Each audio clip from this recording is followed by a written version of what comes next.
The dust of the Arizona Territory doesn't just settle on your land. It settles in your soul. For Hannah Lawson, a widow at 28, the dust was mixed with the ash of a life burned down to its foundations. She thought the silence was the most dangerous thing out on the 160 acres her late husband had bled for. She was wrong.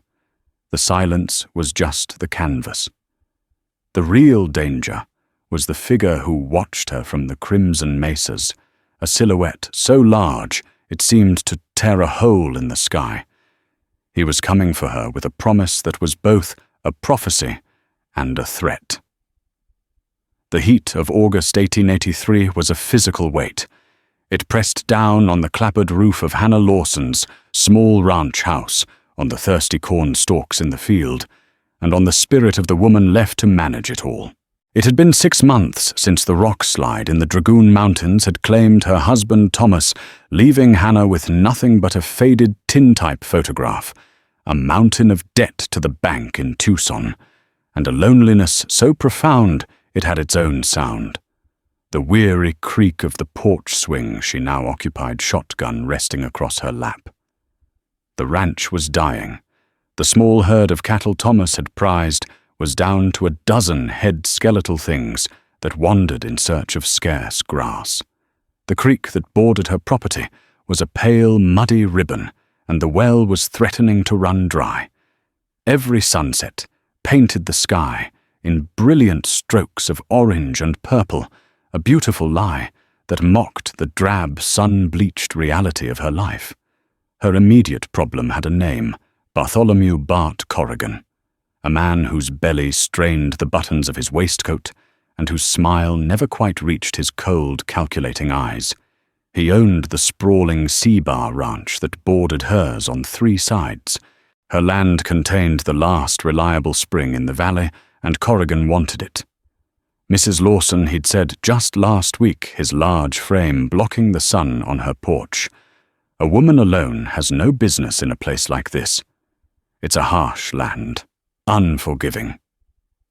I am prepared to offer you a fair price, enough to get you back to St. Louis, where a pretty thing like you belongs.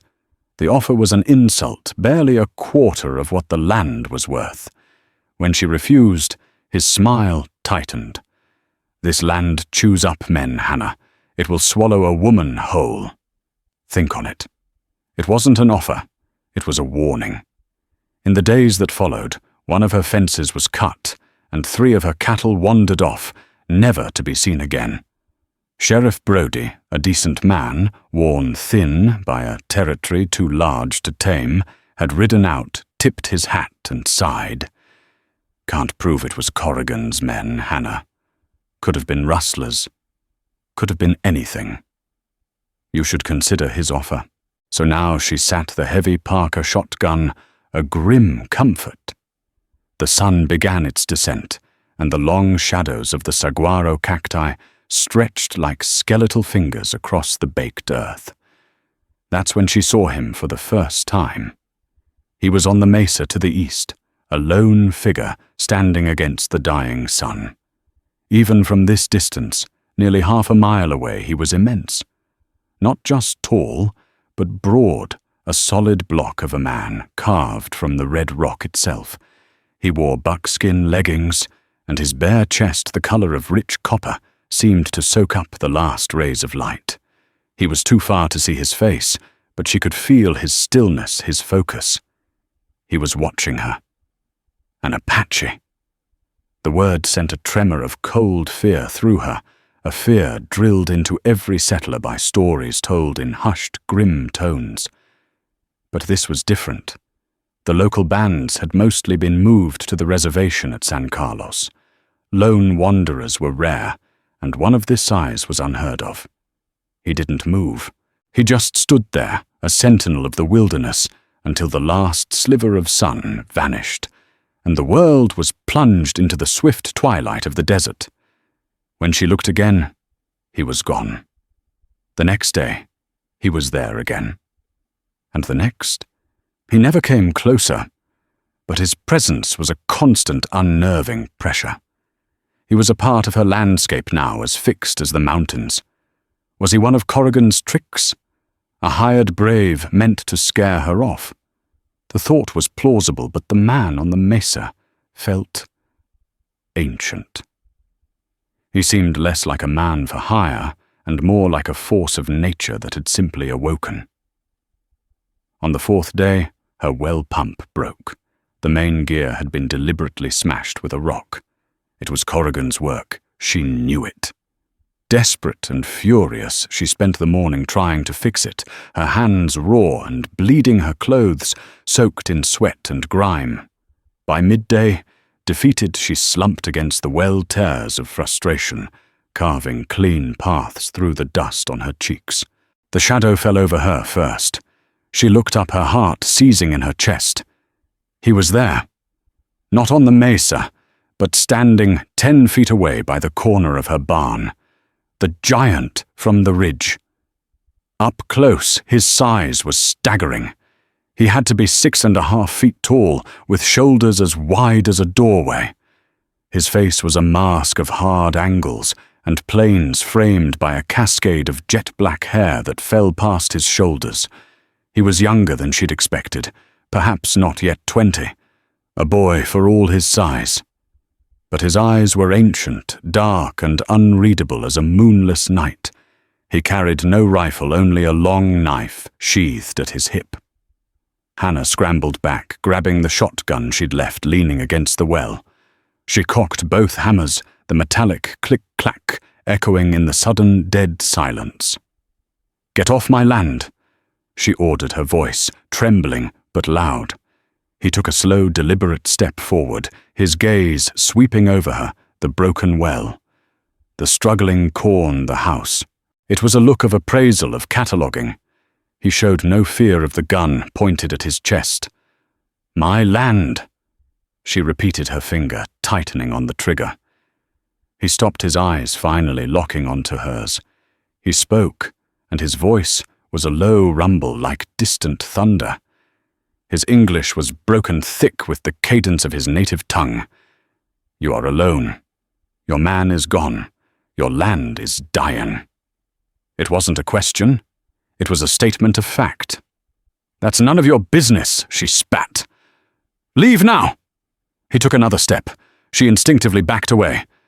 "This land, it needs a strong man. A strong son," he said, his gaze intense, almost hypnotic. He looked at her belly, then back to her eyes.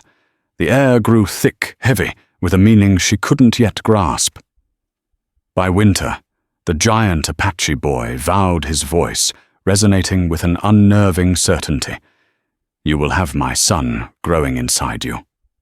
The words hung in the air, more shocking and terrifying than any war cry. They were not delivered with malice or lust, but with the flat, undeniable finality of a shaman's prophecy. Hannah's mind reeled. The shotgun in her hands suddenly felt as useless as a child's toy. Fear, cold and sharp, pierced through her anger. "You're insane," she whispered, the words barely audible. "Get away from me." He did not move. His dark eyes held hers, and in their depths she saw no cruelty but a terrifying, unwavering purpose. He saw her not as a woman, but as a vessel, a means to an end she could not comprehend. "I am no Kai," he said, as if the name itself was an explanation. He gestured to himself, then to the parched earth around them. "My people, they starve. The spirits say a child, born of the rock and the pale earth, will bring the rain. Bring the buffalo, a son from my seed in your womb." Hannah stared, dumbfounded. It was a madness born of desperation, a tribal vision she was now a part of. The revelation did little to quell her fear. It only deepened the chasm of misunderstanding between them. He wasn't just a threat. He was a zealot. "No," she said, shaking her head, the gun trembling in her grip. "No, you will not touch me. I'll kill you first." For the first time, a flicker of something frustration perhaps crossed his stoic features. He took another step, and she fired. not at him, but into the dirt a few feet to his left. The blast was deafening, kicking up a cloud of dust and grit. The report echoed off the mesas, a single violent shout into the oppressive silence. Nokai didn't even flinch. He simply looked at the smoking hole in the ground, then back at her, his expression unchanged. He was an immovable object, a piece of the mountain itself that had wandered into her yard. Defeated, her arms shaking, Hannah let the shotgun barrel drop to the ground. What was the use? If she killed him, his people might come for her. If she didn't, he would remain a constant looming threat. He seemed to accept her surrender. Without another word, he turned his attention to the broken well pump. He walked over to it, his movements surprisingly fluid for a man of his size. He knelt his large hands, examining the smashed gear with an intense focus. He picked up the piece of metal, turning it over and over. Then he stood, gave her one last lingering look and walked away, disappearing into the scrub and rocks as silently as he had appeared. Hannah didn't see him for 2 days. The quiet was worse than his presence. Every shadow seemed to hold his shape. Every gust of wind seemed to carry his voice. She tried to work to salvage what she could of the ranch, but her every action was overshadowed by his vow. She slept with the shotgun by her bed, jumping at every creak of the floorboards. During this time, Bart Corrigan's pressure intensified. 2 of his hired hands, a pair of rough-looking cowboys named Frank and Cole, rode onto her property. They didn't draw their guns, but their message was clear. "Mr. Corrigan's offer still stands," Mom Frank said, spitting a stream of tobacco juice near her porch steps. "But it goes down every day you wait. This land ain't worth much without water. And it looks like your well is busted," Cole added, with a cruel smirk. "Terrible luck."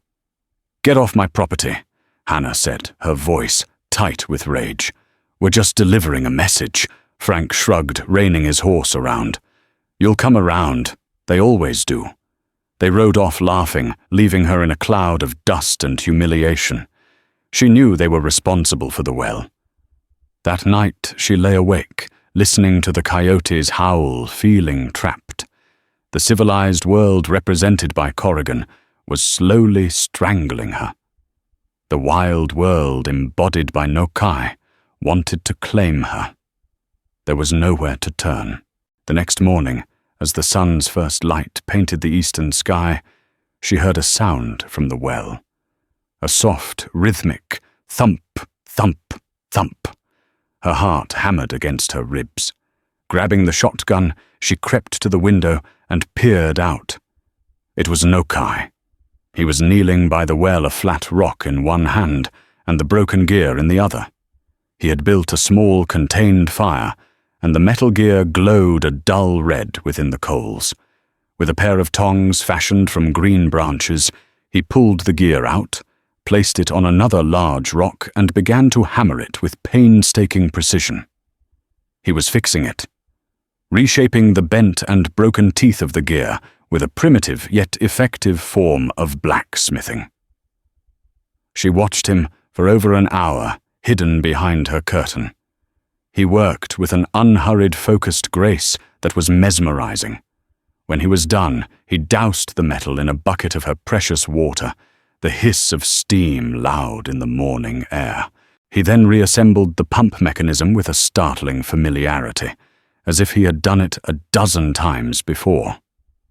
Finally, he stood and worked the handle. Once, twice, and then a gurgling sound, followed by a beautiful, clear stream of water pouring into the trough. He looked at the water. Then he looked directly at her window, as if he'd known she was there all along. He had fulfilled his part of a bargain she had never agreed to. He hadn't just fixed her well. He had shown her that he could provide, that he could make the dying land live. The implication was clear. I can be the man this land needs. He turned and walked away, disappearing once more. Hannah was left standing in her silent house, the sound of fresh water splashing outside. The shotgun felt heavier than ever. She was still his captive, still the subject of his terrifying vow, but he was also now inexplicably her benefactor. An unspoken, unholy bargain had been struck. He would protect her world from the outside, but what was she to do about the threat he posed from within? The weeks that followed settled into a strange and tense routine. Nokai was a ghost, a presence felt more than seen. He never came to the house again, but Hannah knew he was always close. A dead rabbit would appear on her porch in the morning, cleaned and ready for the pot. A pile of freshly cut mesquite, perfect for her stove, would be stacked by her woodpile.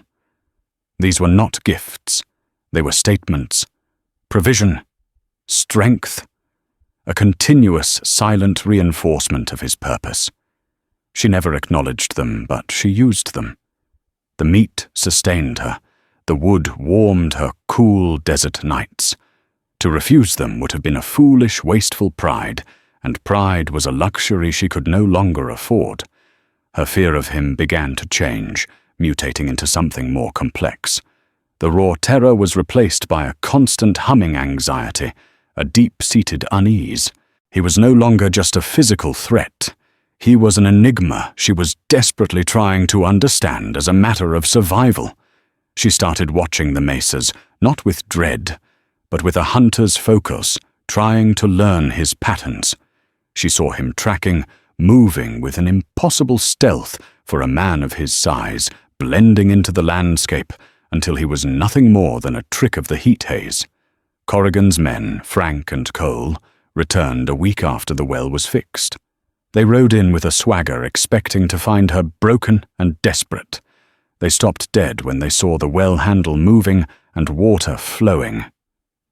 "Well, I'll be frank," muttered, his eyes narrowing with suspicion. "Looks like you got some help, Mrs. Lawson," Cole said, his tone accusatory. "A woman like you couldn't fix that herself." Hannah stood on the porch, the shotgun held loosely in her hand. "I'm more capable than you think." Frank dismounted, his intentions clear. He was done with veiled threats. "Mr.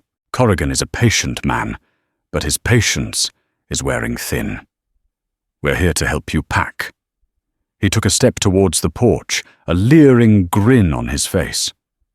Before he could take a second, an arrow, seemingly from nowhere, thudded into the wooden porch post, a mere inch from his head. It quivered, its flint arrowhead buried deep in the wood. Frank and Cole froze, their faces paling.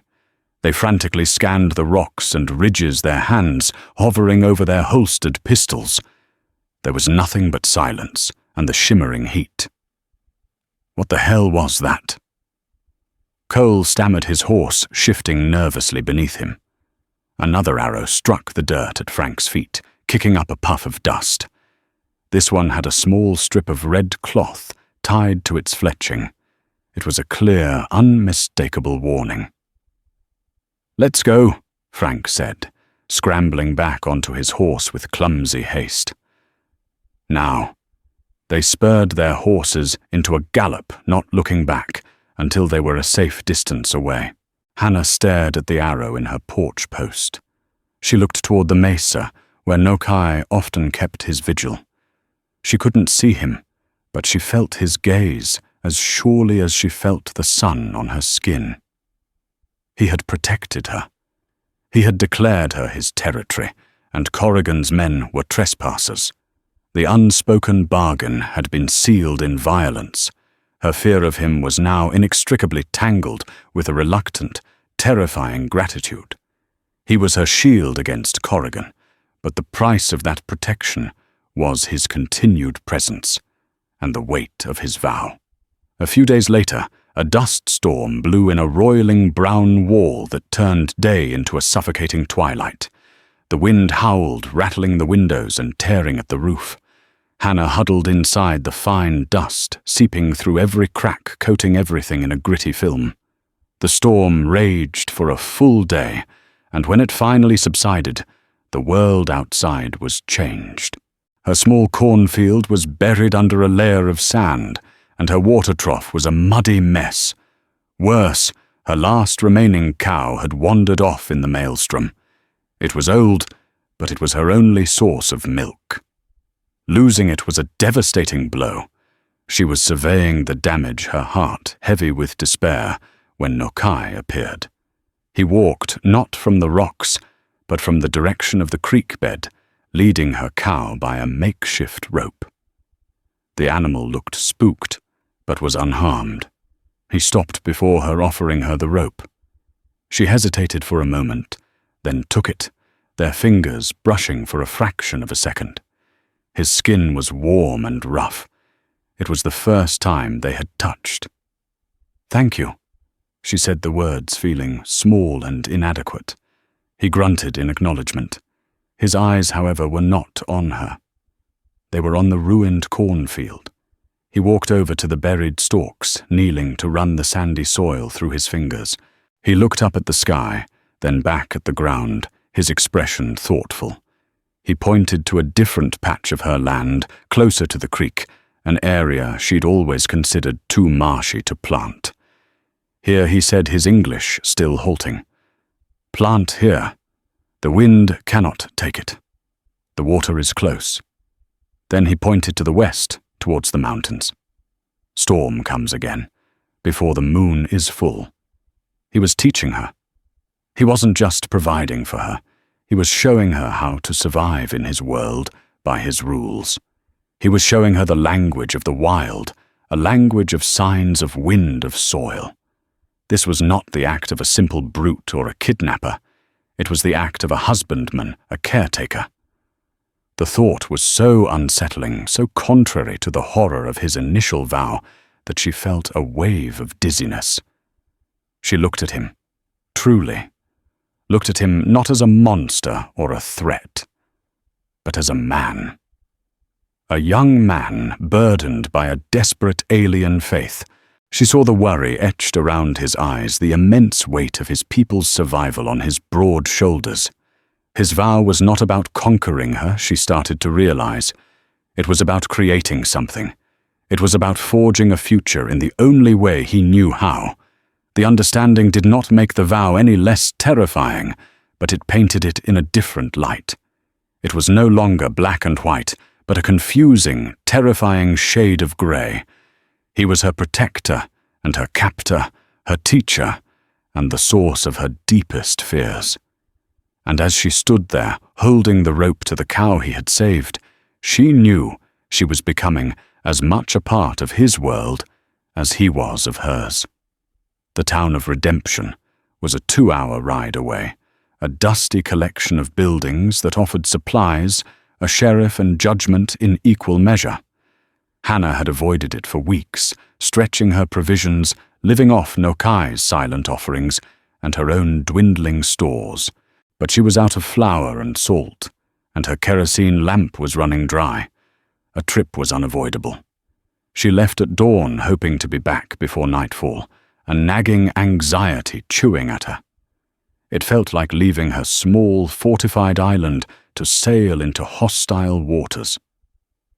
The ranch under Nokai's unseen watch had become a strange sanctuary.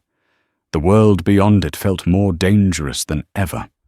Redemption had not changed, but the way it looked at her had. As she tied her horse to the hitching post outside the general store, she felt the silence. Conversations on the boardwalk stopped. Heads turned. Eyes followed her. Mrs. Gable, the postmistress, and the town's primary source of gossip, watched her from behind the post office window, her face a mask of pinched disapproval. Inside the store, Mr. Henderson, the proprietor, was civil but curt. His usual friendly chatter was gone, replaced by a strained efficiency. As he weighed out her flour, a man at the counter, one of Corrigan's ranch hands, she recognized, spoke loudly to his companion. "Heard strange things out at the old Lawson place," he said pointedly, not looking at Hannah. "Arrows with red feathers. An Indian ghost, big as a bear, they say. Guarding the place." "Ain't no ghost," his friend snickered. Heard she's taken a shine to the savage, letting him live on her land. Maybe more than that. The store went quiet. Every eye was on Hannah. Heat flooded her face, a mix of shame and white-hot fury. She wanted to scream at them, to tell them they didn't understand that she was a prisoner in her own home. But how could she explain it? How could she describe the silent offerings of game, the fixed well, the arrows that protected her from the very men now slandering her name? They would only hear what they wanted to hear, that she had betrayed her own kind. She paid Mr. Henderson her hands, trembling as she counted out the coins. "Keep your head down, Hannah," the old man muttered under his breath, his eyes full of pity. Corrigan's been telling stories. As she stepped back onto the boardwalk, her supplies in a sack, she came face to face with Sheriff Brody. He was a tall, stooped man in his 60s, his face a roadmap of sun and worry. "Hannah," he said, his voice low. He gestured for her to walk with him, away from the prying ears of the town. "I need to talk to you." They stopped in the shade of the livery stable. "People are talking," he began, stating the obvious. "Corrigan's men are spinning yarns about you and a renegade Apache. They're saying you're harboring him. Corrigan's men are liars who work for a thief." She retorted, her voice sharp. Maybe so, the sheriff conceded with a weary sigh. But stories like this, they take root. This is a nervous town, Hannah. We're not far from the reservation. People hear Apache, and they get scared. And scared people get dangerous. What do you want me to do?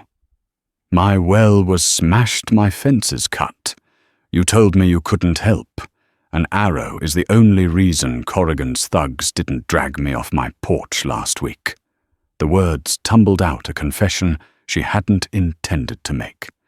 Sheriff Brody's eyes widened slightly. He pushed his hat back and wiped a bead of sweat from his brow. So it's true, there is one out there. Hannah fell silent.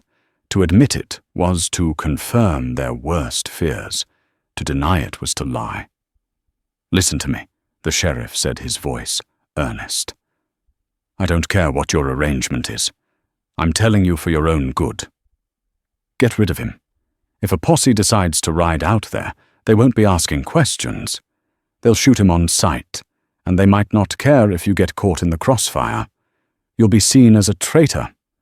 Corrigan is whipping this town into a frenzy, using their fear to isolate you. Soon he won't have to lift a finger. The town will do his dirty work for him." The sheriff's words were a death knell to any hope she had of finding help.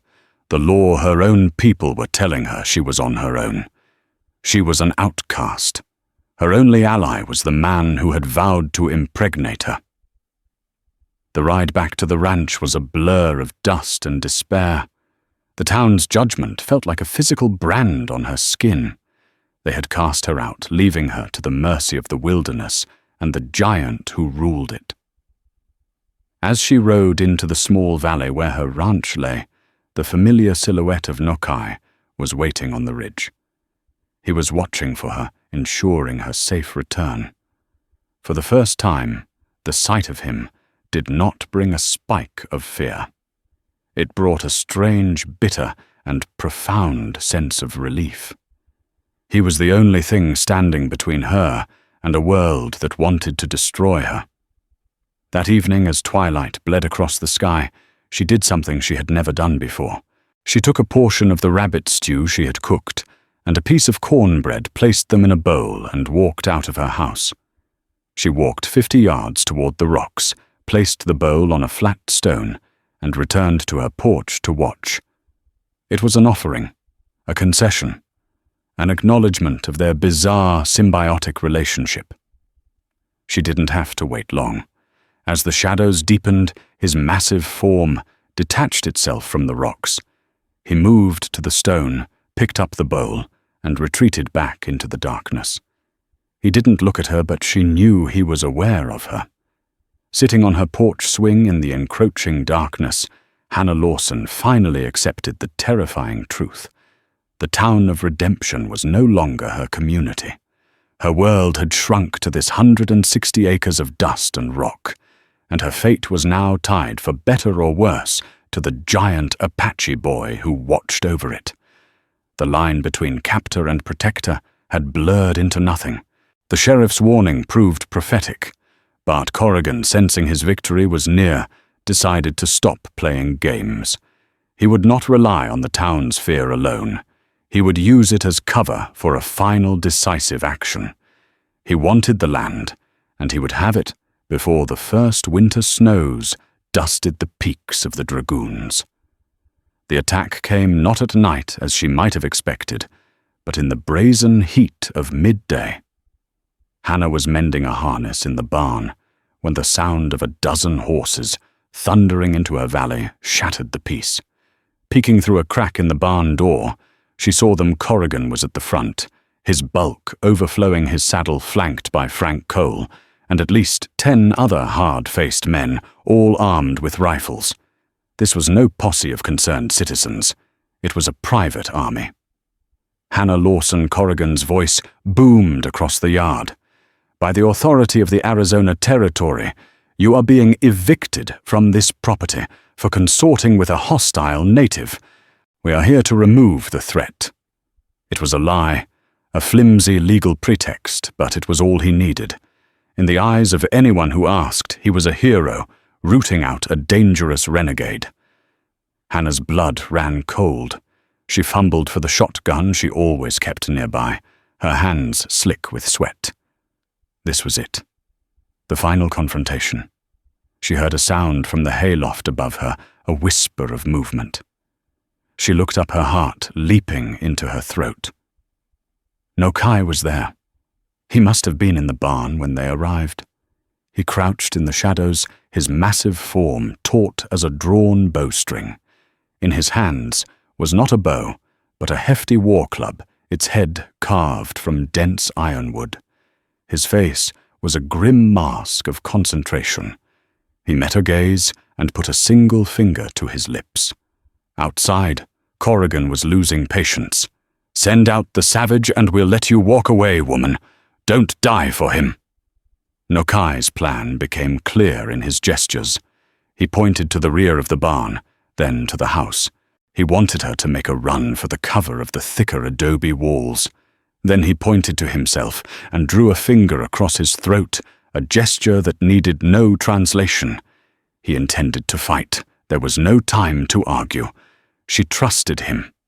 In that moment, all the fear, all the complexity of their relationship boiled down to a single primal instinct: survival.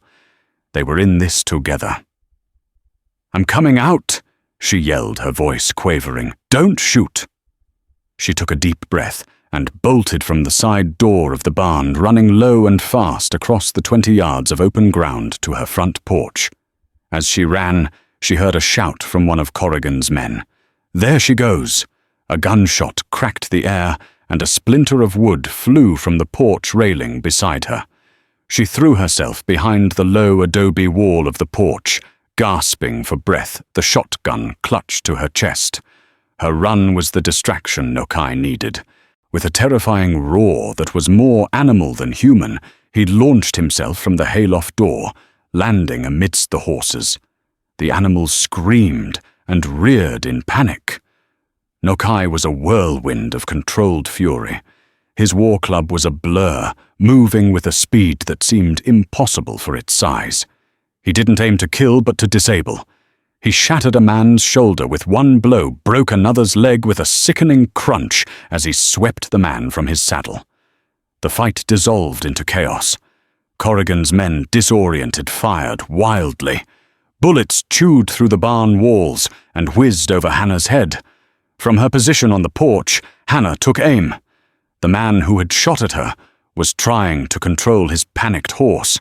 She fired the first barrel of the Parker, the buckshot, catching him in the side and knocking him to the ground. She cocked the hammer on the second barrel, the motion now second nature. Nokai fought like a demon.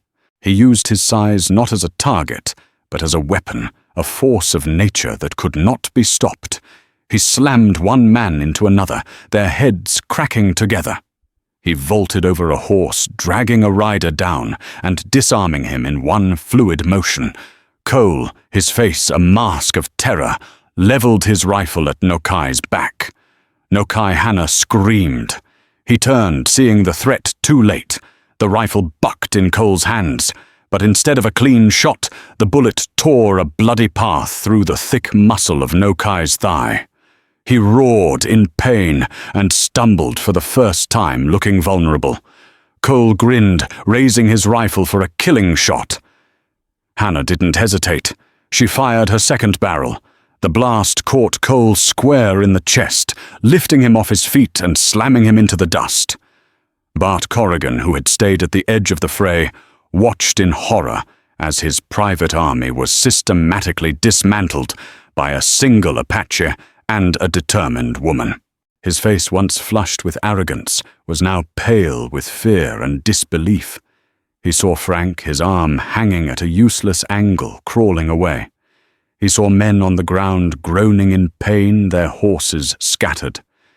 He looked at the ranch house and saw Hannah reloading the shotgun, her movement steady, her eyes blazing with a cold fire he had never seen before. Then he looked at Nokai, who, despite the gushing wound in his leg, was pushing himself back to his feet, his war club gripped tightly in his hand, his eyes promising death. This was not the weak, lonely widow he had planned to swindle. This was not some renegade to be hunted. This was a fortress, defended by a spirit as wild and unforgiving as the land itself. Corrigan yanked his horse's reins, turning the terrified animal so sharply it nearly fell. He spurred it mercilessly, galloping away from the carnage, his remaining men, those who could scrambling to follow. Silence fell thick and heavy, broken only by the groans of the wounded and the frantic buzzing of flies. The yard was a wreck of bleeding men and discarded weapons. Hannah ran from the porch, her eyes only for Nokai. He was leaning against the water trough, his face pale beneath his copper skin, a pool of blood gathering at his feet. She reached him, her hands hovering, unsure of how to help. He looked at her. His dark eyes filled with a mixture of pain and something else. Respect. He had seen her fight. He had seen her kill to save him. "You fight," he said, his voice a ragged whisper. "Like a Apache woman." She tore a long strip from her petticoat and knelt, pressing the makeshift bandage against the wound, trying to staunch the bleeding. Her hands were covered in his blood. In that moment, a new covenant was made between them. Not of prophecy or threat, but one forged in gunpowder and shared survival. They had bled together to defend this small patch of earth. It no longer felt like her land or his territory. It was theirs. The aftermath of the battle was grim. Sheriff Brody arrived 2 hours later, drawn by a rider who had fled straight to redemption.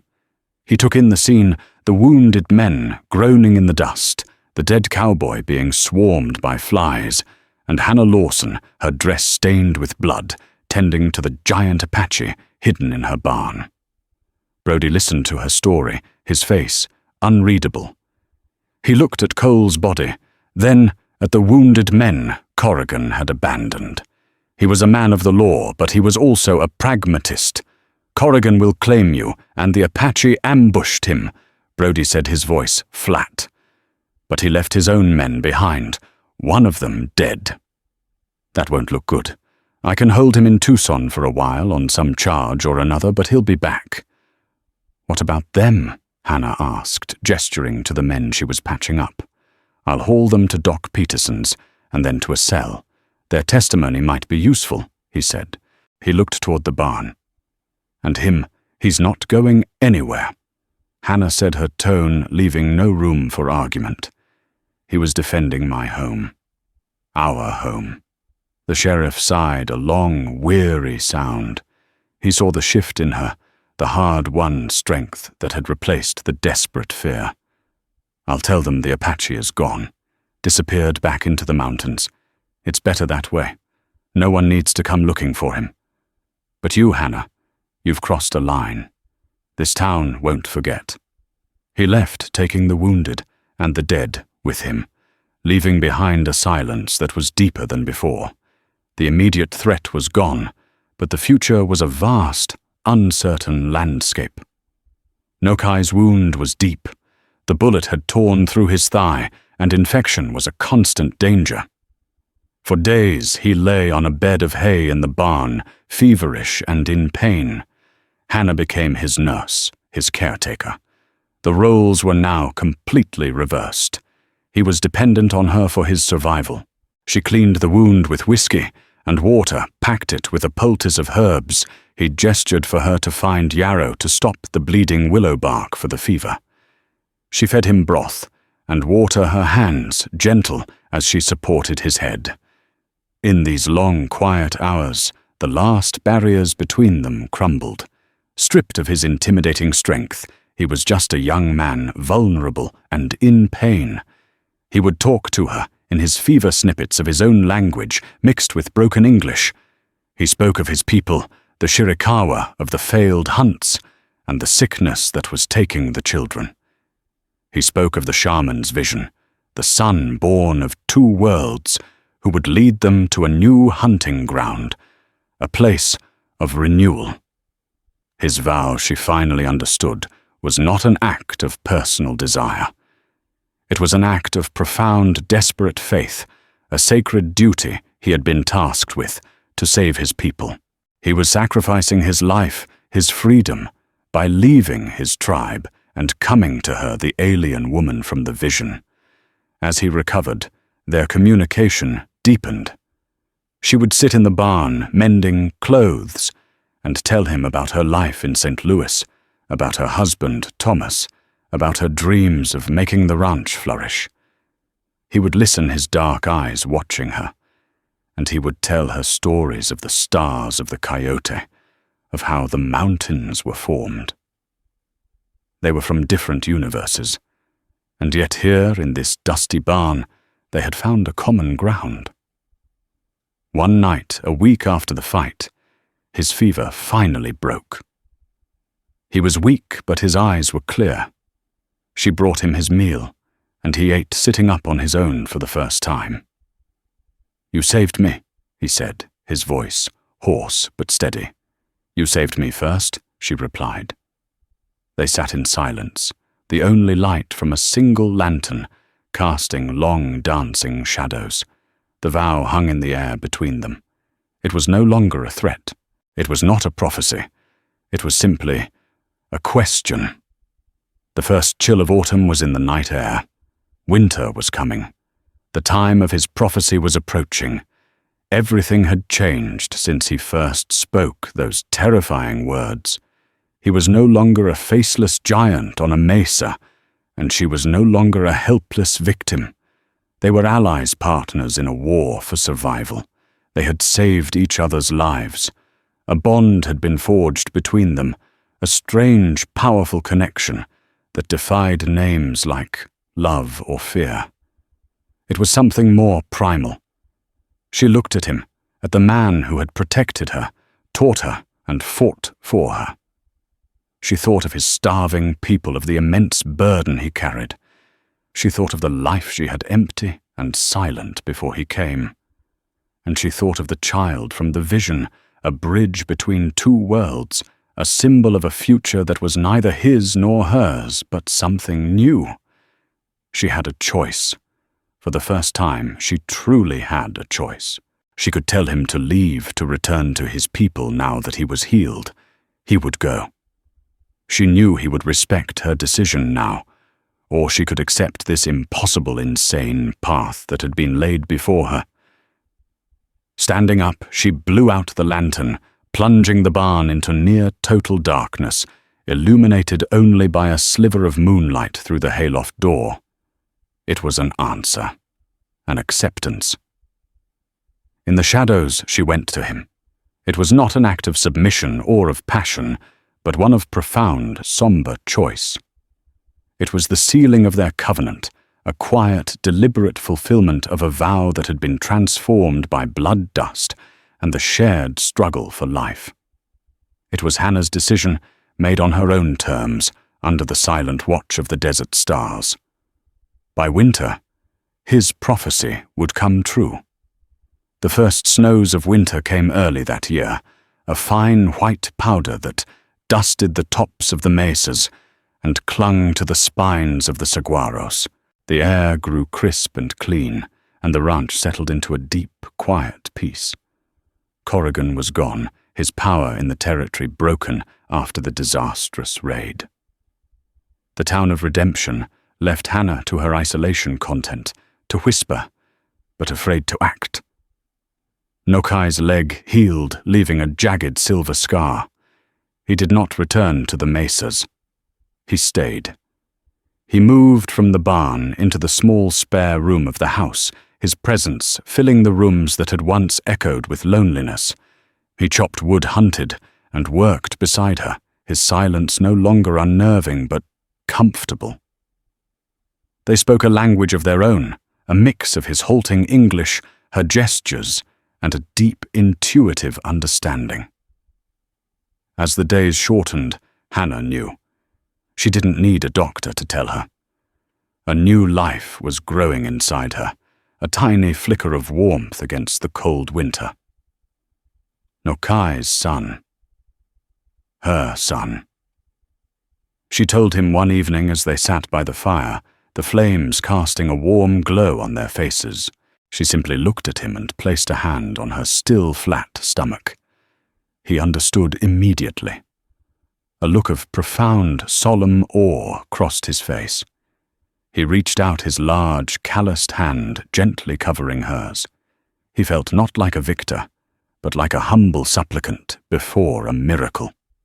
The vision, the desperate hope of his people was becoming real. The winter was harsh, but for the first time the ranch felt secure. Nokai's skills were the difference between survival and starvation.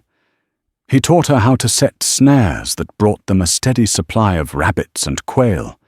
He showed her which roots could be dug from the frozen ground and boiled into a nourishing soup. He was the strong man the land needed, and she, in turn, was the steady heart of their shared home.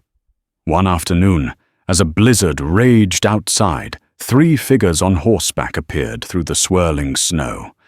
They were Apache, old weathered men, their faces grim, their bodies thin beneath their buffalo robes. Nokai went out to meet them, Hannah watching from the doorway, her hand protectively on her belly. They spoke for a long time in their native tongue. One of the men was the shaman, whose vision had started it all. He looked at Hannah, his ancient eyes seeming to pierce right through her, seeing the new life she carried. He nodded slowly, a look of grim satisfaction on his face. Their visit was short. They had come to see if the prophecy was true. Seeing it was, they turned and rode back into the storm, disappearing as quickly as they had arrived. Their faith now rested on the child to be born in the spring. Spring arrived, melting the snow and bringing a carpet of bright yellow wildflowers to the valley. The creek ran full and fast, and the land felt reborn. And with the rebirth of the land, Hannah's son was born. He was a beautiful child with his mother's fair skin, but with Nokai's jet-black hair and dark, watchful eyes. He was a perfect fusion of their 2 worlds.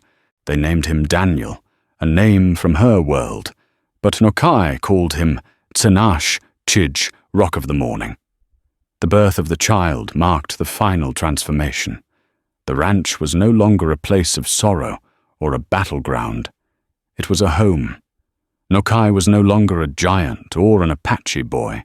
He was a father, his fierce protective instincts now focused entirely on Hannah and their son. Word of the child, a bridge between worlds, traveled on the wind. Sheriff Brody rode out once more, not as a lawman, but as a man. He brought a gift, a small hand-carved wooden horse. He looked at the baby in Hannah's arms, then at Nokai, standing beside her. and he simply nodded. Some things were beyond the law. The future remained unwritten. Corrigan might return. The town might never fully accept them. Nokai's people still faced hardship. But looking at the son she held in her arms, a son born of a terrifying vow that had become a covenant of survival, Hannah felt no fear. They had faced the worst the world could throw at them, and had not only survived, but had created something new, something powerful. Her son Daniel, the Rock of the Morning, was not the end of a story, but the beginning of a new legend whispered across the vast, unforgiving and beautiful land they now all called home. The story of Hannah Lawson and the Apache boy Nokai is a testament to the raw, untamed spirit of the Old West, where survival often forged the most unlikely alliances.